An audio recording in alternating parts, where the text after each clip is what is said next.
welcome to the His and Her Show with Jody. And Alex Misiak.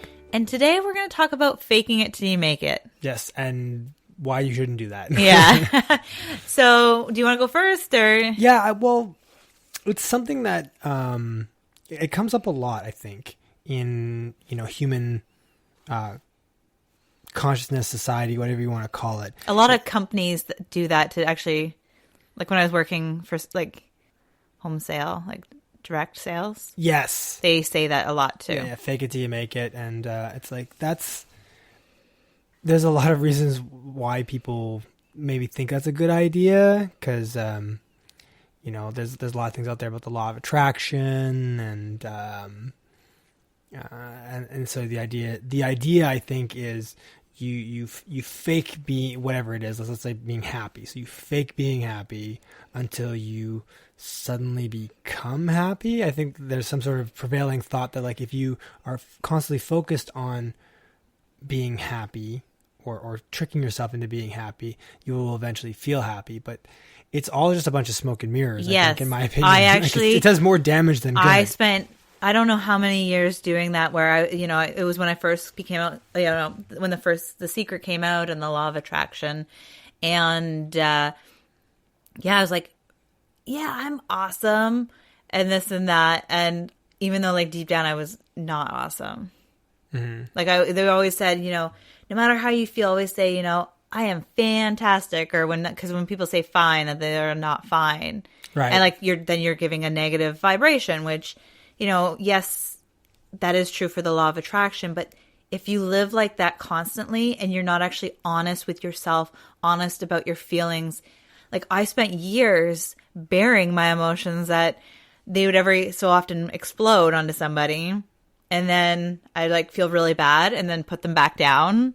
And it's like, I have to be happy though. So whenever you're not happy, like let's just keep it with the happy one for now. Because there's so many things you can fake it till you make it, like in business and all this stuff. When you're not honest with what you're feeling, those feelings don't go away. No. Like when you're just kind of covering the surface. So it's not about like they build up. Yeah, it's not about complaining to everybody. And you can actually say for most people, like, yeah, I'm a great. But it's coming back to it at the end of the day and having somebody to talk to or like journal it and actually be like, no, I'm not okay. Yeah. And it's being honest with it. Like, so you don't have to constantly feel those emotions all the time if you don't want to. Like, and then because if people, there are times where like, you fall into complain mode and that's not great either. But it is about getting honest with yourself and your emotions and feeling them, because I don't know how many years, like I said, I spent pretending to be happy, and under the surface I hated myself and I hated my life. Right. And then no one knew it though, because I was always like, you're always so happy. And then if I'd actually be honest to them, they're like, but you're always so happy. And like most days now, like I'm actually happy. Do you know? Like, so I've actually authentically happy. Yeah, exactly. Authentically happy. However, I still have days. You didn't fake it till you made it, though, right? I did. You stopped that. Yes. I'm just saying, like, you didn't fake it till you make it, and then you're like, well, and then there's a switch, now. like a magic switch that goes on. No. You stopped faking it till you make it. You started being authentic with yourself, and then you became happy. Yes, I went through a phase where not a phase. I went through the transition period where it's like, oh, actually, let's go back a step. I actually fell into denial. So what happens with, especially if let's go with the happy still, and then I want to actually talk about the business part, because that turns into something different. Sure. So for happy, I was so great at pretending to be happy that I thought I was happy. I thought I was empowered. I thought I was rocking the world. I didn't need help. I didn't need to do anything. And I actually went to a retreat. I feel like we actually talked and shared the story before. A little bit, parts of it, yes. Anyways, so I fell into denial. I didn't even know I was lying. To yourself. So that's what happens when you fake it till you make it. You start lying to yourself. You don't even know. There's no magic switch to change it over. And then when I went to a retreat with one of my mentors, she broke me open. And all the emotions that I buried for years came out, in like a sob fest for the day. Because I went thinking, oh, I'm just going to be around other empowered women. This is going to be great. And I left crying, like in a good way. Like it was joy, it was sadness, and it was all this stuff. But boy, did it take a lot of energy out of me, because it was years and years of emotions bottled up. Because I thought I had to be happy all the time. I had to fake it till I made it.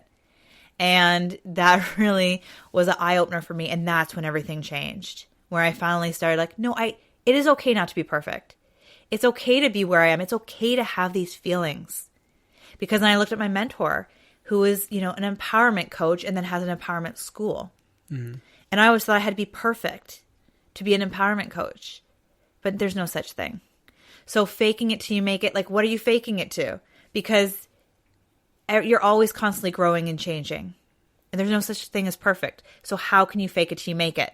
Yeah. What are you making it? Yeah. Like where are you making it to? Yeah, the other side of the river. Like you're faking it until the point. I think that's where the danger is. When you fake it till you make it, what you've really done is you've just subconsciously you've tricked yourself into believing this thing that isn't true. And eventually, you're gonna come out of it feeling like, oh crap, like. Something's going to give. Something's going to give. And then it's going to, the whole house of cards is just going to come down on you. So that's why, we don't recommend faking it till you make it. No. And so here's the other one for business. And this was also one that I heard like way back when I was selling beauty products and stuff like that. And the person running it, that was the president of the company, said, fake it till you make it. And I was like, okay, I can fake it until I make it, that I know my stuff. And like, it's about pretending that you're a better salesperson and a better thing. So there's that. And then there's also like just even being a business owner and even a coach. And you feel like a fraud. So when you're faking it till you make it in business, in sales and all that stuff, you start feeling like a fraud because you're not showing up as who you are. So I remember that, and I wasn't the best at selling in that home thing. And the funny thing is, though, I didn't actually know the products. So now if I would actually go out and sell at shows, I love the products. So I would have a really good time, but I wouldn't follow somebody else's show. And that's what they did. They showed you exactly how to do a show, and it wasn't me. So I felt really stiff. I felt very uncomfortable. But then I had natural. And then I had that in my head is like, fake it till you make it. And now if I do a show, I'd put my flair on it. I would do what felt right for me. Because when you're faking it till you make it and something like that, people can feel it. It feels uncomfortable and awkward. And like something's off. Yes. And when you show up as you and you own your awesomeness, own your talents and strengths, and you play off of those, that is where true magic happens. It doesn't mean that you can't learn and improve and get better in certain areas, especially like, say, if you want to sell something and you're not strong at sales. Yeah. Or if it's like just like riding a bike or learning a sport or driving, like for teenagers, driving a car. We all have to learn it. But we never faked driving before, right? Like it wouldn't be like somebody goes like, fake it till you make it for driving, right? Like that would be an interesting, yeah. You know what I mean, though? That's like crazy, yes. So you have to practice things. You're not going to you're not going to be perfect right from the get go. And I feel like faking it till you make it means that you have to be perfect at something, and then you're faking it to be perfect. And in the long run, you're really not being honest with yourself, and you're depriving yourself of that journey, that experience of learning and really doing it authentically. Yeah. And when you're doing the whole faking it, you're not going to shine through. Yeah, you're really just lying to yourself. And if you happen to be putting yourself in front of others, I guess it depends on how much of how good you are at acting and what you're trying to act with. Oh, but that's hard. Like I spent years of acting around other people, and that destroyed me. Yeah. So no, it did, but it fooled the other people. Is what I'm saying, yeah. Right. Whereas when the business thing, when you weren't showing up authentically as you, it was new, and you hadn't been faking it long enough so people could feel it. Yeah, but it was also awkward. Like after a show, I wouldn't feel good about myself. Yeah. Because I didn't show up as me. Yeah. I was trying to fit into this mold and into these expectations of others and faking it till I made it kind of deal. And when you own your truth, like you don't have that yucky feeling because you're being you. It's like if you're lying to people or you're trying to con them out of something, you don't feel good. Well, usually. Some people I'm sure will be fine, but like ethically speaking, usually we don't feel good about it. Yeah. So when you're faking it till you make it, you're not going to feel good about it in the end. Yeah, and because you're being a fraud. Yeah, what you're doing is you're doing more damage to yourself and the relationships you're trying to build. Because let's say like you might be able to, fake it really well, but the relationships you're then building under that fake, that's not you. And so the relationship isn't real either. Yeah. So then when the real you comes out, the person on the other end is like, or people on the other end are like, well, what's going on? Right? I don't understand. It's not working. And then they're not sure what to do anymore. And then those relationships can suffer as well or go away entirely. And so again, like fake it till you make it is bad. Don't do it. Well, okay.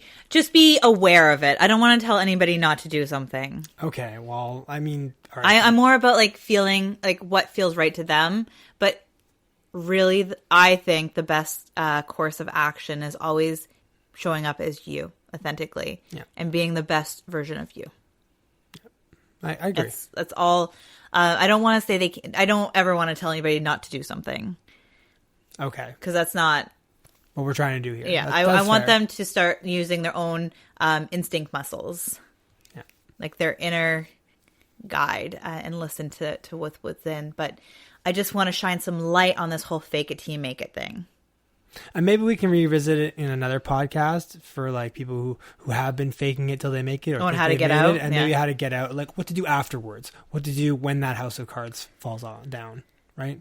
That sounds like a good. Yeah. I feel like we might have talked about, or maybe that was on one of my coffee chats last year. Denial. Didn't even know I was lying because I talked a lot into it, and that's actually if you faked it till you made it for so long, that's where a lot of people are at. That's where you end up. Okay. Yeah. And so anybody that's out there listening, if you think you're good where you are and you don't have to do anything else in your life, like you're just perfect where you are, and you're probably in denial. There's another part. But if the rest of the world doesn't reflect that, so if you're not, so you feel like you're in a good place, that you have everything together, but maybe your weight's not, at a really good, healthy weight, and, your relationships aren't, healthy. Yeah. And like maybe you're living in chaos, then you probably have a little bit of denial or possibly a lot. I like that. I like that's a good litmus test. Litmus test. Yeah. Because I'm just speaking from experience. Like I remember where I was before I realized I was in denial. Gotcha. Well, that sounds like a great thing that we can talk about in the future. Okay. So, well, soon in the future. Yeah. Not like a year out. Anything. Okay. So just try and show up as you. Yes. And if nothing else, you'll feel better about that. And if somebody doesn't like the real you, then they're not meant to be with the real you. Yeah. Because I definitely was a people pleaser for a good chunk of my life. And then I just fell into the I need to be happy phase. Like I just went from one to another, people pleaser to happy me pleaser. And, so if you're there, there's nothing wrong with it. Like I've been there too. It's just, if you're trying to live like somebody, or like if you're trying to people please or live your life in other people's shoes, then it's time to just look at yourself and really see if that's serving you well. Okay, great. We hope you have a beautiful day. Bye for now.